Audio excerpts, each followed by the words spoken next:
அடுப்பில் சுடு தண்ணி வச்சுருக்காங்க. தண்ணி வந்து நல்லா காஞ்சி வந்துருச்சு. இப்போ வந்து கட் பண்ணி வச்சுருக்கிற ப்ரக்கோலியை வந்து சேர்த்துக்கலாம். இது கூடவே பச்சை பட்டாணியும் சேர்த்துட்டு இது கூட கொஞ்சமாக கல் உப்பு சேர்த்துட்டு நம்ம இதை பாதி அளவுக்கு வேக வச்சு எடுத்துக்கலாங்க. இப்போ இன்னொரு பக்கம் ஒரு வானல் எடுத்துக்கலாம். வானல் சூடானதும் எண்ணெய் ஊற்றிக்கலாங்க.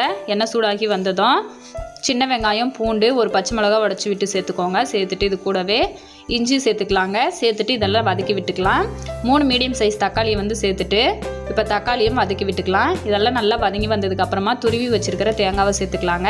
சேர்த்துட்டு வதக்கி விட்டுட்டு அதை ஆறுனதுக்கப்புறமா மிக்ஸி ஜாரில் சேர்த்துக்கலாம். இதெல்லாத்தையும் சேர்த்துட்டு கொஞ்சமாக தண்ணி ஊற்றி பேஸ்ட்டாக அரைச்சி வச்சுக்கலாம்.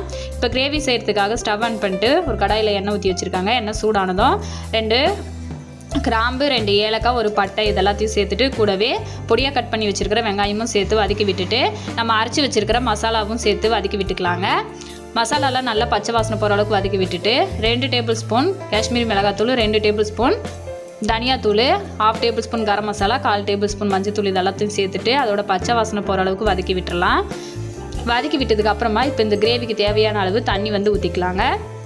ஊற்றிட்டு இப்போது உப்பு வந்து சேர்த்துக்கலாம். சேர்த்துட்டு எல்லாத்தையும் மிக்ஸ் பண்ணி விட்டதுக்கப்புறமா இது நல்லா கொதித்து வரும்போது நம்ம வேக வச்சுருந்தோம்ல ப்ரக்கோலியும் பட்டாணியும் அதை வந்து சேர்த்துக்கலாம். பாதி அளவு வேக வச்சுருந்தேன். இப்போ இந்த கிரேவியில் சேர்த்து வேக வைக்கும்போது அந்த கிரேவி நல்லா திக்காகி வந்துடும். மீதி பாதி இருக்கிற காயும் வெந்து வந்துடும். பாருங்கள் நல்லா சூப்பராக திக்காகி ரெடியாகி வந்துருச்சு. ரொம்பவே சூப்பரான ப்ரக்கோலி கிரேவி ரெடி.